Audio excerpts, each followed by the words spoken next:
그녀는 음악계의 왕이라 불렸던 남편 최무룡에게 대한민국 역사상 가장 충격적인 외도 스캔들로 배신당했습니다. 30년이라는 시간이 흐른 후 그녀는 괴물 배우로 불리는 아들 최민수의 위대한 어머니로서 온 나라의 존경을 받게 되었습니다. 지옥 같은 고통의 중심에서 명예의 정점까지 올라선 대한민국 연예계의 4대 족보를 짊어진 여인 강효실. 그녀는 자신의 삶을 위해 과연 어떤 대가를 치러야 했을까요? 강효실의 뿌리는 문자 그대로 왕족과 같았습니다. 1932년 일제강점기 경성에서 태어난 그녀의 아버지는 당대 최고의 멀티 엔터테이너 강홍식이었고, 어머니는 국민들의 슬픔을 대신 울어주던 눈물의 여왕 전옥이었습니다.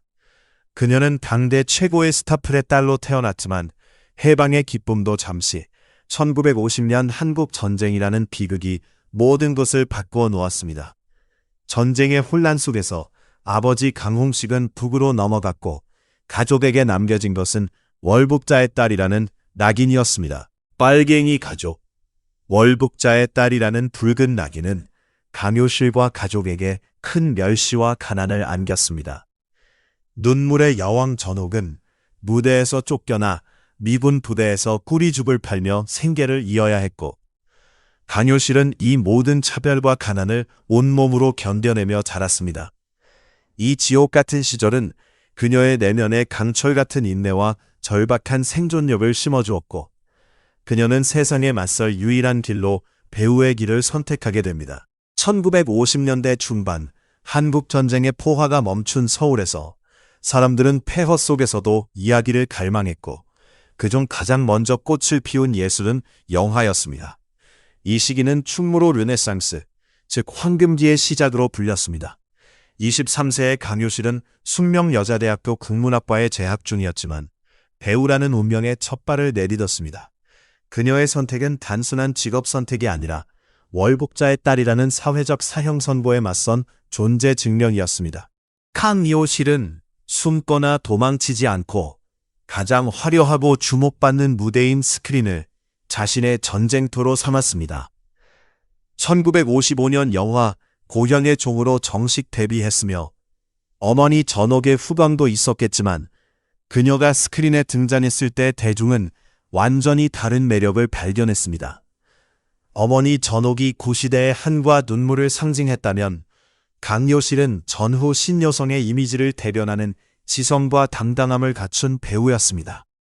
국문학을 전공한 대학생 배우였던 그녀는 당대 여배우들 사이에서 독보적인 지성미를 지녔고, 아버지 강홍식에게서 물려받은 뚜렷한 이목구비는 전통적인 청순형 미인과는 다른 현대적 매력을 발산했습니다. 강효실은 순종하기보다는 자기 주장을 했고, 울기보다는 생각하는 여성이었으며 곧 충무로에서 주목받는 신예로 떠올랐습니다. 1956년 십자로, 1957년 그대와 영원히, 1958년 생명 등등 활발한 작품 활동을 이어갔습니다. 하지만 월북자의 딸이라는 꼬리표는 그녀의 발목을 잡았습니다. 빨갱이 딸이라는 수군거림과 당국의 감시 속에서 그녀는 주로 비중 있는 조연, 특히 지적이고 강인한 여성 캐릭터를 맡았습니다. 그러나 그녀는 흔들리지 않았습니다. 10대 시절 겪은 혹독한 시련이 단단한 내면을 만들어 주었으며 배우 강효실로서 자신의 이름을 당당히 각인시키기 시작했습니다. 강효실이 충무로에 막 발을 내딛는 무렵 그녀의 운명을 뒤바꿀 한 남자가 나타났습니다. 최무룡, 1928년 경기도 파주 출생으로 연극 무대에서 잔뼈가 굵은 실력파 배우였습니다.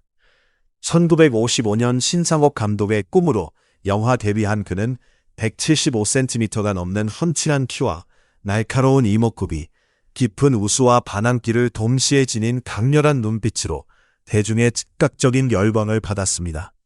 당시 한국 영화계의 남성상은 두 부류였으나 최무룡은 그 어디에도 속하지 않는 거칠고 매력적인 새로운 남성상이었습니다. 그는 전쟁의 상처와 전후 세대의 불안한 청춘을 상징했고, 대중은 그를 한국의 제임스 딘이라 불렀습니다.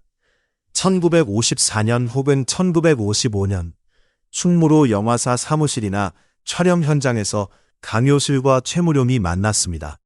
두 거대한 운명의 만남이었습니다. 최무룡은 강효실에게서 품격과 지성을 보았습니다. 그녀는 단순한 예쁜 배우가 아니었고 식민지 시절 최고의 스타 부부의 딸이자 명문 여대생이었습니다. 그녀의 차분함과 당당함은 밑바닥에서 올라온 야생마 같은 자신에게 안정감과 격조를 주었을 것입니다.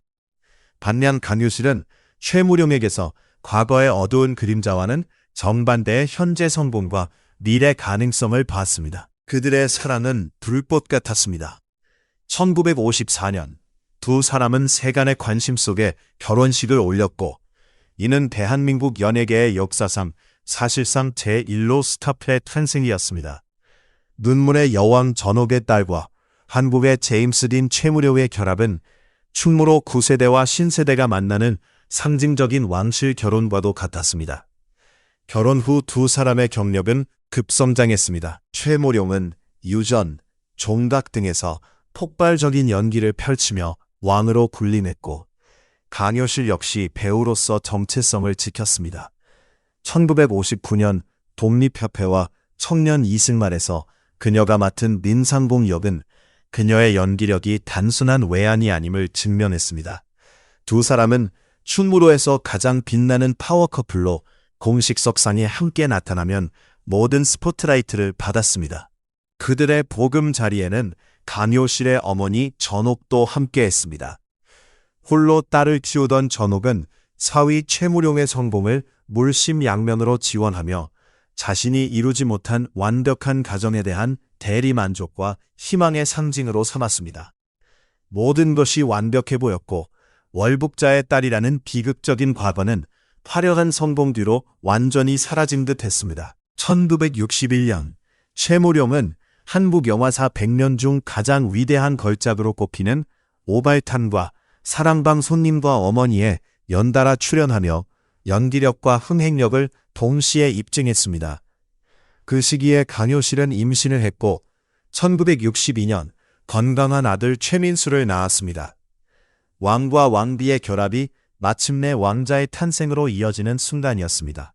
하지만 그 순간 홍콩에서는 최무룡이 당대 최고의 여배우 김지미와 함께 사랑의 역사 촬영 중이었습니다. 그 여배우 김지미는 1940년생으로 강효실보다 8살 어렸고 1957년 황혼열차로 데뷔해 충무로 판도를 완전히 바꾼 혜성 같은 존재였습니다. 그녀의 뚜렷한 이목구비와 관능적이면서도 도발적인 눈빛은 대중을 사로잡았습니다. 김지미는 욕망하는 여성이자 쟁취하는 여성으로 한국의 엘리자베스 테일러라는 별명을 얻었고 최무룡과 함께 1960년대 초반의 시대 아이콘이자 여왕의 자리에 올랐습니다. 그러나 김지미에게는 이미 남편이 있었고 1958년 19살 나이에 결혼한 유부녀였습니다. 1962년 최무룡과 김지미는 홍콩에서 사랑의 역사 촬영 후 성당에서 약혼식을 올렸는데 이는 단순한 불륜이 아닌 공개적인 선언이었습니다. 그녀의 약혼 소식은 대한민국 사회에 충격을 안겼습니다. 당시 간통죄가 형법으로 엄격히 다스려지던 시절 국민들이 사랑하던 왕과 여왕이 자신들의 배우자를 배신하고 간통을 저질렀다는 사실에 대중은 분노했고 언론은 이 사건을 연일 톱뉴스로 다뤘습니다. 특히 여성들의 분노가 폭발하며 두 사람은 공공의 적이 되었습니다. 1962년 가을 최무룡과 김지미는 귀국 후 서울 김포공항에서 수백 명의 취재진과 시민들의 질문 공세를 받았으나 두 사람은 당당히 자신의 사랑을 부끄러워하지 않고 숨지 않았으며 서울 시내에 새 살림집을 차려 동거를 시작했습니다. 이는 대한민국 사회에 대한 도전이었고 강효실과 가족, 김지미의 남편 홍성기 감독을 벼랑 끝으로 몰아넣었습니다. 강효실에게 남은 선택지는 단 하나였습니다. 수십 년간 숨죽여 살아온 서러움을 안고 무너질 것인가, 아니면 갓 태어난 아들의 어머니이자 배우 강효실로서 이 거대한 왕과 여왕을 정면으로 맞설 것인가. 그녀의 곁에는 같은 운명을 반복시키지 않으려는 어머니 전옥이 있었습니다. 강호실은 더 이상 비련의 여주인공으로 남아있을 수 없었습니다. 1962년 10월, 강효실은 변호사를 선임해 서울지방검찰청에 최무룡과 김지미를 간통 혐의로 고소하는 소장을 제출했습니다. 이는 이혼 소송이 아닌 두 사람을 감옥에 보낼 수 있는 가장 강력한 칼이었습니다. 이 고소는 대한민국 연예계 역사상 가장 치열하고 떠들썩한 법정 다툼의 서막이었습니다. 당시 간통죄는 개인의 삶을 파괴할 수 있는 중범죄였으며 고소만으로도 형사처벌이 가능했습니다. 강효실이 휘두른 칼은 단순한 과도가 아닌 정당한 징검이었습니다. 그녀가 이토록 극단적인 선택을 한 배경에는 어머니 전옥의 분노와 강인함이 있었습니다. 전옥은 딸의 버림받은 운명을 결코 용납하지 않았고 적극적으로 법적 투쟁을 지휘했습니다. 고소가 접수되자 경찰과 검찰은 즉시 수사에 착수했고 1962년 10월 31일 최무룡과 김지미가 동거 중이던 서울 성북구 도남동의 집을 급습해 간통 현행범으로 연행했습니다.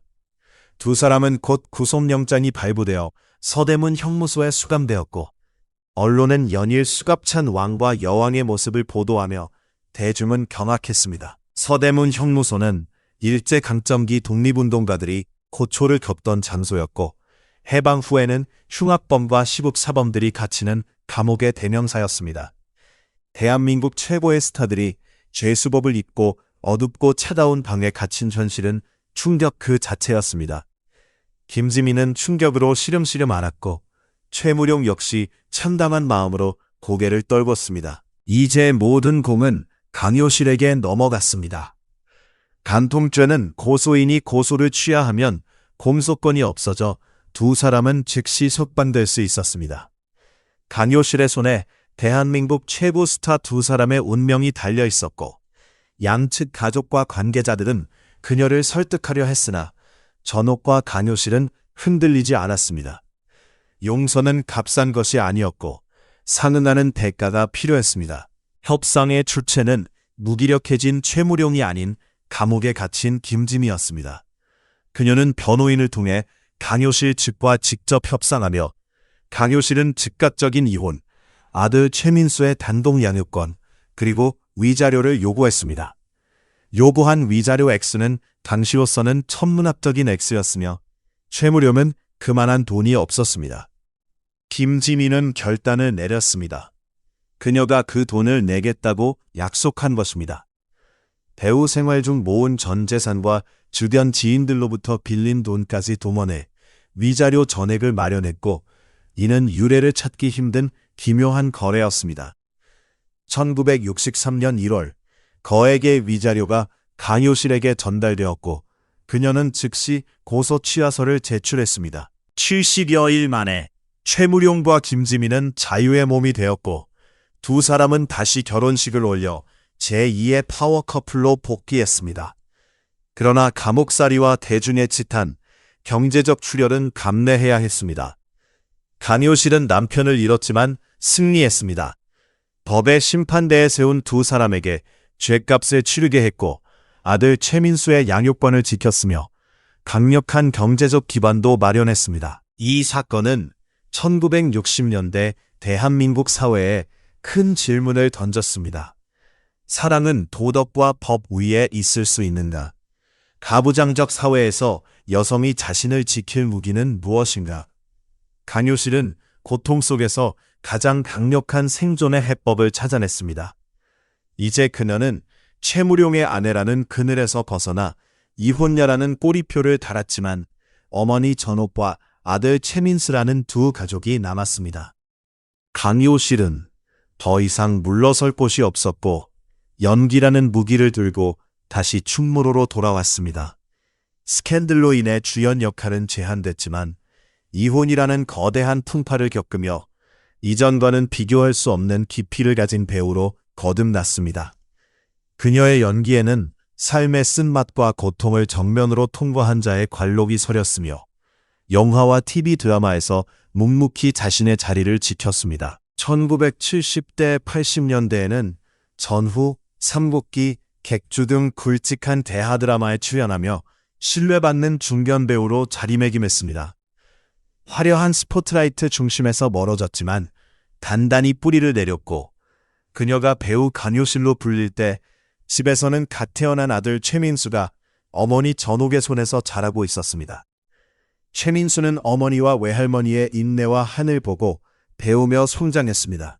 최민수는 아버지에게 버림받고 어머니에게 보호받으며 자랐으며, 아버지 최무룡의 이름은 그에게 상처의 근원이었습니다. 친구들과 싸움이 벌어질 때마다 너희 아빠 김짐이랑 바람나서 도망갔다는 말에 상처받았고, 강효실은 그런 아들을 한 번도 크게 꾸짖지 않고 묵묵히 뒤에서 도왔습니다. 그녀는 아들의 상처와 에너지를 가장 잘 이해했고 올바른 방향으로 쏟아내길 바랐습니다. 최민수는 자신의 끼와 분노를 쏟을 운명적 출구를 찾았습니다. 서울예술전문대학 방송연예과에 입학해 배우의 길을 걷기로 결심했고 1985년 영화 신의 아들 오디션에 합격해 데뷔했습니다. 그의 첫 등장은 대한민국 영화계에 큰 충격과 전율을 안겼고 사람들은 최무룡이 돌아왔다고 말했으나 그의 눈빛은 아버지의 그것이 아닌 어머니와 외할머니의 것이었습니다. 최민수는 아버지의 후광과 스타 가문 배경을 거부하고 밑바닥 단역부터 시작해 자신만의 연기력을 쌓았습니다.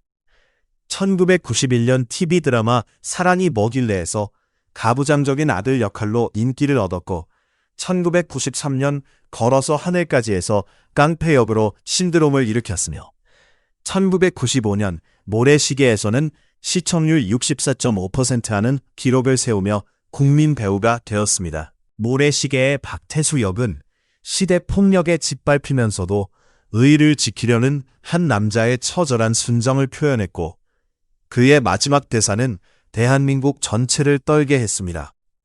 최민수는 단순한 스타를 넘어 한 시대를 상징하는 아이콘이 되었으며 아버지보다 더욱 압도적이고 폭발적인 방식으로 충무로를 정복했습니다. 이 모든 광경을 강효실은 어떤 마음으로 지켜봤을까요? 1995년 모래시계가 대한민국을 휩쓸 때 강효실 역시 장잇 등 드라마에서 묵묵히 중견 배우로서 역할을 수행 중이었습니다. TV 브라운관에서 아들의 성공을 보며 그녀는 단순한 기쁨을 넘어 30년간의 고통과 싸움에서의 최종 승리를 느꼈습니다. 그녀는 최무룡이나 김지미에게 원망하지 않았으며 자신의 인내와 세월이 아들 최민수를 통해 모든 모욕을 되갚고 있음을 알았습니다. 강효실은 최무룡의 아내로는 실패했을지 모르지만 최민수의 어머니로서 누구도 부인할 수 없는 위대한 승리를 거뒀습니다. 1994년 최민수는 캐나다 교포 출신 미스 코리아 강주은과 결혼했고 강효실은 며느리를 보며 자신이 이루지 못한 완벽한 가정을 아들이 이루는 모습을 지켜봤습니다. 그녀는 시어머니이자 곧 할머니가 되었고 평화로운 행복을 누릴 만한 자격이 있었습니다.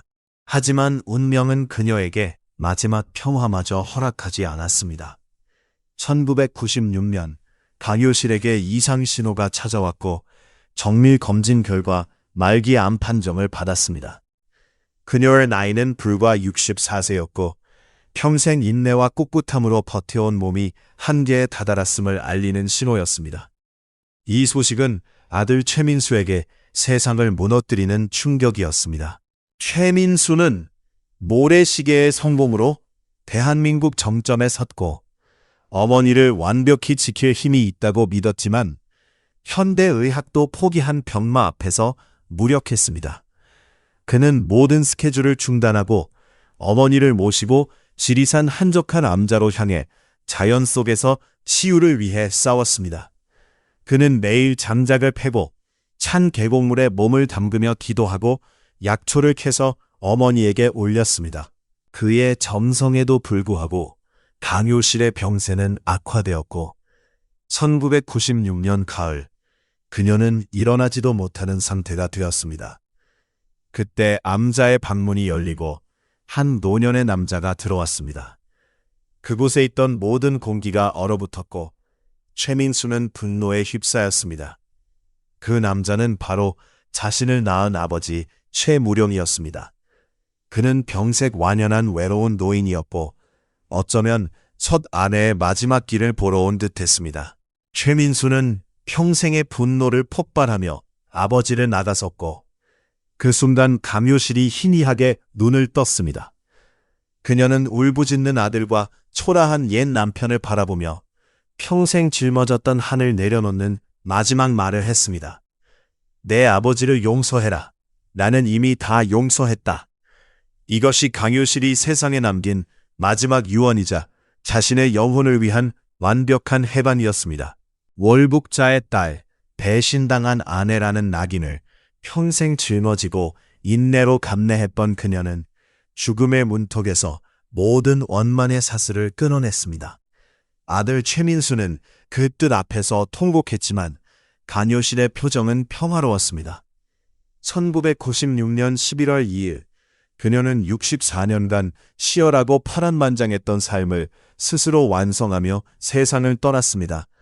그녀의 전 남편 최미룡도 그 자리에 있었습니다. 젊은 시절 사랑을 버렸던 그는 자신보다 더 강인하게 살아남아 위대한 아들을 키워낸 전처의 영정 앞에 섰고 그것은 가장 뼈아픈 패배이자 자비로운 구원이었을 것입니다. 강효실이 남긴 것은 단지 최민수 개인만이 아니었습니다. 그녀는 100년에 걸친 대한민국 연예계 족보의 중심축으로 아버지 강홍식과 어머니 전옥에서 시작해 자신과 아들 손자에 이르는 위대한 가문을 완성했습니다. 만약 그녀가 아버지의 비극 앞에서 좌절했거나 남편의 배신 앞에서 무너졌다면 최민수라는 걸작은 탄생하지 못했을 것입니다. 우리는 늘 최무룡과 최민수라는 두 태양만 기억하려 하지만 그 태양을 묵묵히 떠받치고 눈물과 하늘의 자양분 삼아 위대한 드라마를 완성한 진정한 주인공은 바로 강효실이라는 거대한 대지였습니다.